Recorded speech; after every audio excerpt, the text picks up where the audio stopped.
ಈಗ ಮದುವೆ ಆಗಿ ಬೇರೆ ಬೇರೆ ಇರ್ತಾರೆ, ಅವ್ರು ಹೋಗ್ಬೋದಲ್ಲ. ಈಗ ನಾವೇನು ಬಲವಂತ ಕರ್ಕೊಂಡು ಹೋಗಲ್ವಲ್ಲ, ಅವರು ಇಷ್ಟಪಡ್ತಾರೆ, ನಾವು ಇಷ್ಟಪಟ್ಟು ಹೋಗ್ತೀವಿ. ಒಂದೊಂದು ಕಾನೂನು ತಪ್ಪೇ ಇದೆ, ಯಾವುದು ಸರಿ ಇಲ್ಲ ನಮ್ಮ ಇಂಡಿಯಾದಲ್ಲಿ.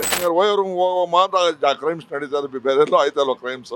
ಈಗ ಅವ್ರು ಯಾರೋ ನಾವ್ಯಾರೋ ಇಬ್ರಿಗೂ ಪರಿಚಯ ಆಯ್ತು, ಪರಿಚಯ ಆದ್ಮೇಲೆ ಹೋಗ್ಬೋದಲ್ಲ ಅವರು. ಸರ್, ಓಯೋ ರೂಮ್ಸ್ ಅಲ್ಲಿ ಇವಾಗ ಕಡ್ಡಾಯವಾಗಿ ಮದ್ವೆ ಆಗಿದ್ರೆ ಮಾತ್ರ ರೂಮ್ಸ್ ಕೊಡೋದು ಅಂತ ರೂಲ್ಸ್ ಮಾಡಿದ್ದಾರೆ. ಇದ್ರ ಬಗ್ಗೆ ಏನ್ ಹೇಳ್ತೀರಾ? ಅಮ್ಮ ಅದು ಈಗ ಮದುವೆ ಆಗಿ ಬೇರೆ ಬೇರೆ ಇರ್ತಾರೆ, ಅವ್ರು ಹೋಗ್ಬೋದಲ್ಲ. ಅರ್ಥ ಆಯ್ತಮ್ಮ ಹೇಳಿದ್ ನಾನು. ಈಗ ಅವ್ರು ಯಾರೋ ನಾವ್ಯಾರೋ ಇಬ್ರಿಗೂ ಪರಿಚಯ ಆಯ್ತು, ಪರಿಚಯ ಆದ್ಮೇಲೆ ಹೋಗ್ಬೋದಲ್ಲ ಅವರು. ಅವ್ರಿಗೂ ಮದುವೆ ಆಗಿರ್ತದೆ, ನಮಗೂ ಮದುವೆ ಆಗಿರ್ತದೆ. ಅಂದ್ರೆ ಡಿವೋರ್ಸ್ ಆಗಿರ್ತಾರಲ್ಲ ಡೈವರ್ಸ್ ಏನೋ ಒಂದು ಆಗಿದ್ರೆ ಹೋಗ್ಬೋದಲ್ಲಮ್ಮ. ಬಟ್ ಇನ್ಮೇಲೆ ಆತರ ರೂಲ್ಸ್ ಚೇಂಜ್ ಮಾಡಿದ್ರಲ್ವಾ ಸರ್? ಮದ್ವೆ ಆಗಿದ್ರೆ ಮಾತ್ರ ಅವ್ರು ಅಂತವ್ರಿಗೆ ಮಾತ್ರ ರೂಮ್ಸ್ ಕೊಡೋದು. ಮದುವೆ ಆಗಿದೆ, ಅವ್ರಿಗೂ ಮದುವೆ ಆಗಿದೆ, ಅಂತವ್ರು ಹೋಗ್ಬೋದಲ್ಲಮ್ಮ. ಈಗ ನಾವೇನು ಬಲವಂತ ಕರ್ಕೊಂಡು ಹೋಗಲ್ವಲ್ಲ, ಅವರು ಇಷ್ಟಪಡ್ತಾರೆ, ನಾವು ಇಷ್ಟಪಟ್ಟು ಹೋಗ್ತೀವಿ. ನೋಡ್ಲಿ ಬಿಡು, ಅಯ್ಯೋ ನಾನೇನು ತಪ್ಪು ಹೇಳ್ತಾ ಇದೀನ. ಇವಾಗ ಅಲ್ಲಿ ಹೋದಾಗ ಆಧಾರ್ ಕಾರ್ಡ್ ತೋರ್ಸ್ಬೇಕಾಗಿ ಬರುತ್ತೆ. ಸೊ ಆಧಾರ್ ಕಾರ್ಡ್ ತೋರ್ಸಿದಾಗ ಅವ್ರು ಗೊತ್ತಾಗತ್ತೆ ಅವಾಗ ಅವ್ರ ಹಸ್ಬೆಂಡ್ ಯಾರು. ಇವಾಗ ನಿಮ್ಮ ವೈಫ್ ಬೆಂಗಳೂರವ್ರೆ, ಇಬ್ರು ಬೆಂಗಳೂರವ್ರೆ, ನನಗೂ ಮದುವೆ ಆಗಿರ್ತದೆ, ಅವ್ರಿಗೂ ಮದುವೆ ಆಗಿರ್ತದೆ. ಬಟ್ ಅವ್ರ ಹಸ್ಬೆಂಡೇ ಬೇರೆ, ನಮ್ಮ ವೈಫೇ ಬೇರೆ ಇರ್ತಾರೆ. ಬಟ್ ಆ ರೀತಿ ಏನು ತೊಂದರೆ ಇಲ್ವಲ್ಲ, ನಾನು ಕೇಳ್ತಾ ಇದ್ದೀನಿ. ಬಟ್ ಅದ್ರಲ್ಲಿ ತಪ್ಪಾಗತ್ತಲ್ವ ಸರ್ ಆತರ ಹೋದ್ರೆ?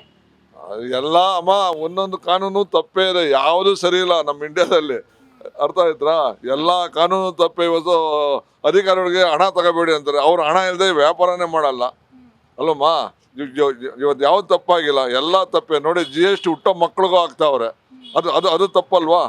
ಕುಡಿಯೋ ನೀರಿಗೆ, ಊಟಕ್ಕೆ ಇವತ್ತು ಬೆಲೆ ಎಲ್ಲ ಜಾಸ್ತಿ ಆಗಿ ಕುಂತಿದೆ GST ಇಂದ. ಎಲ್ಲ ತಪ್ಪೇ ಮಾಡೋದು ನಾವು. ಯಾವುದು ಸರಿ ನಮ್ಮ ಇಂಡಿಯಾದಲ್ಲಿ ಯಾವುದೂ ಸರಿ ಇಲ್ಲ. ತಪ್ಪು ಅಂತ ಹುಡುಕೊಂಡೋದ್ರೆ ಪ್ರತಿಯೊಂದಕ್ಕೂ ತಪ್ಪು ಬರ್ತಾನೆ ಇರುತ್ತೆ ಅಲ್ಲಮ್ಮ. ಅಂದ್ರೆ ಇವಾಗ ಇದು ಕಾನೂನು ತಂದಿರೋದು ಇದು ವ್ಯವಸ್ಥೆ ಅಂದ್ರೆ ಸರಿ ಅಂತ ಹೇಳ್ತೀರಾ ಅಥವಾ ತಪ್ಪು ಅಂತ ಸರಿ ಹೇಳ್ತೀರಾ? ಇಲ್ಲಮ್ಮ. ಯಾಕೆ ಸರಿ ಇಲ್ಲ ಅಂತ? ಅದೇ ಹೇಳಿಲ್ಲಮ್ಮ. ಈಗ ನಾವು ಅವರು ಫ್ರೆಂಡ್ ಆಗಿರ್ತೀವಿ, ಅವ್ರು ಇಷ್ಟಪಟ್ಟಿದ್ರೆ ನಾವು ಇಷ್ಟಪಡ್ತೀವಿ. ಇಷ್ಟಪಟ್ಟು ಹೋದ್ಮೇಲೆ ಹೋಗ್ಬೋದಲ್ಲಮ್ಮ. ನಾವೇನು ಬಲವಂತ ಅವ್ರನ್ನ ಕರ್ಕೊಂಡು ಹೋಗಲ್ವಲ್ಲ. ಬಲವಂತವಾಗಿ ಎಳ್ಕೊಂಡು ಹೋದ್ರೆ ಅದು ತಪ್ಪು. ಅವರೇ ಇಷ್ಟಪಡ್ಬರೋ ಯಾಕೆ ಹೋಗ್ಬಾರ್ದು? ಇವಾಗ ಇಷ್ಟಪಟ್ಟು ಎಲ್ಲ ಇದ್ ಮಾಡ್ತಾರೆ ಅಂದ್ರೆ ಅವ್ರ ಜೊತೆಲೇ ಇರ್ತಾರಲ್ವಾ, ಮನೇಲೇ ಇರ್ತಾರಲ್ವಾ? ಇರ್ತಾರೆ, ಬಟ್ ಅವ್ರಿಗೂ ಏನೋ ಅಂಡರ್ಸ್ಟ್ಯಾಂಡಿಂಗ್ ಇರಲ್ಲ, ನಮಗೂ ಅಂಡರ್ಸ್ಟ್ಯಾಂಡಿಂಗ್ ಇರಲ್ಲ. ಆ ರೀತಿದಾಗ ಹೋಗ್ಬೋದಲ್ಲಮ್ಮ.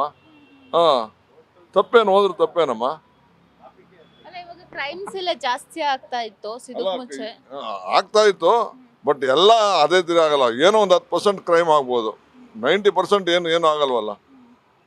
ಅದು ಹಂಗಾರೆ ಹೋಗೋರು ಹೋಗೋ ಮಾತ್ರ ಕ್ರೈಮ್ಸ್ ನಡೀತಾರೆ, ಬೇರೆ ಎಲ್ಲೋ ಆಯ್ತಲ್ವ ಕ್ರೈಮ್ಸ್. ಅನ್ಮ್ಯಾರಿಡ್ ಕಪಲ್ಸ್ ಅಂದ್ರೆ ಹುಡುಗ ಹುಡುಗಿಯರು ಜಾಸ್ತಿ ಹೋಗ್ತಾ ಇದಾರೆ. ಹೋಗ್ತಾ ಇದ್ರು. ಎಲ್ಲಾ ಕಡೆ ಕ್ರೈಮ್ಸ್ ಇದೆಯಮ್ಮ, ಏನು ಮಾಡೋಕ್ಕಾಗಲ್ಲ. ಅದನ್ನ ಯಾರ ಕೈಲೂ ತಡೆ ಹಿಡಿಯೋಕ್ಕಾಗಲ್ಲ. ಪಬ್ಲಿಕ್ ಜಾಸ್ತಿ ಇದ್ದಾರೆ, ಪೊಲೀಸ್ ಡಿಪಾರ್ಟ್ಮೆಂಟ್ ಕಮ್ಮಿ ಇದೆ. ಎಲ್ಲಾರ ಮನೆಗೂ ಒಬ್ಬೊಬ್ಬರನ್ನ ಸೆಕ್ಯೂರಿಟಿ ಕೊಡೋಕ್ಕಾಗಲ್ಲ.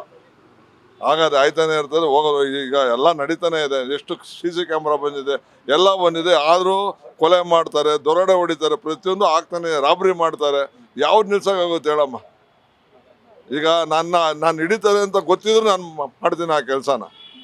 ಏನು ಮಾಡೋಕ್ಕಾಗಲ್ಲ, ಅದು ನಡೀತಾ ಇರ್ತದೆ.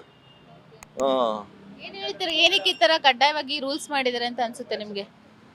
ಬೇಕಾಗಿಲ್ಲ ಅಂತ ರೂಲ್ಸು. ನೀವು ರೂಲ್ಸ್ ಮಾಡಿದಾರೆ ಅಂತ ಅನ್ಸ್ತಾ ಇದೆ ನಿಮ್ಗೆ? ಈಗ ಮ್ಯಾರಿಡ್ ಹೆಂಗನ ಒಳ್ಳೆ, ಅನ್ಮ್ಯಾರಿಡ್ ಬೇಡ ಅನ್ನೋದು ಅದು ಸರಿ ಒಪ್ಕೋತೀನಿ. ಬಟ್ ಮ್ಯಾರಿಡ್ ಬಿಟ್ಬಿಡ್ಬೇಕು ಫ್ರೀ ಆಗಿ. ಅರ್ಥ ಆಯ್ತಾ ಹೇಳಿದ್ದು? ಅವ್ರಿಗೂ ಮದುವೆ ಆಗಿರೋದು, ನನಗೂ ಮದುವೆ ಆಗಿದೆ. ಆ ರೀತಿ ಹೋದ್ರೆ ತಪ್ಪೇನಿಲ್ಲ. ಈಗ ಅನ್ಮ್ಯಾರಿಡ್ ಹೋಗ್ಬಾರ್ದು, ನಿಜ. ಅದು ಸರಿ ಒಪ್ಕೊಳ್ಳೋಣ. ಬಟ್ ಎಲ್ಲದಕ್ಕೂ ಒಂದೇ ರೂಲ್ಸ್ ಮಾಡೋದು ತಪ್ಪಾಗುತ್ತೆ, ಅದು ಸರಿ ಇಲ್ಲ. ಅಂದ್ರೆ ಇವಾಗ ಮ್ಯಾರಿಡ್ ಆಗಿ ಅವ್ರ ಜೊತೆ ಇಲ್ದೇ ಇರೋರು ಹೋಗ್ಬೋದು ಅಂತ ನಿಮ್ಮ ಪ್ರಕಾರ ನೀವು ಹೇಳ್ತಿರೋದು? ಹೌದಮ್ಮ. ಬಟ್ ಇದರಿಂದಾಗಿ ಎಷ್ಟು ಹುಡುಗ ಹುಡುಗಿಯರ ಲೈಫ್ ಹಾಳಾಗಿದೆ ಅಂತ ಅನ್ಸುತ್ತೆ. ಎಷ್ಟು ಈಸಿಯಾಗಿ ತಗೊಂಡಿದ್ರು ಹುಡುಗ ಹುಡುಗಿರು ಅಂತ. ಹೌದು, ಅದು ತಪ್ಪಮ್ಮ. ಈಗೆಲ್ಲ ಮೊದಲೇ ಮಾಡ್ಬೇಕಾಯ್ತು ರೂಲ್. ಇದು ಲೇಟಾಗಿ ಮಾಡ್ತಾವ್ರು ಅಷ್ಟೇ ರೂಲ್ಸ್. Beet plus Karnataka.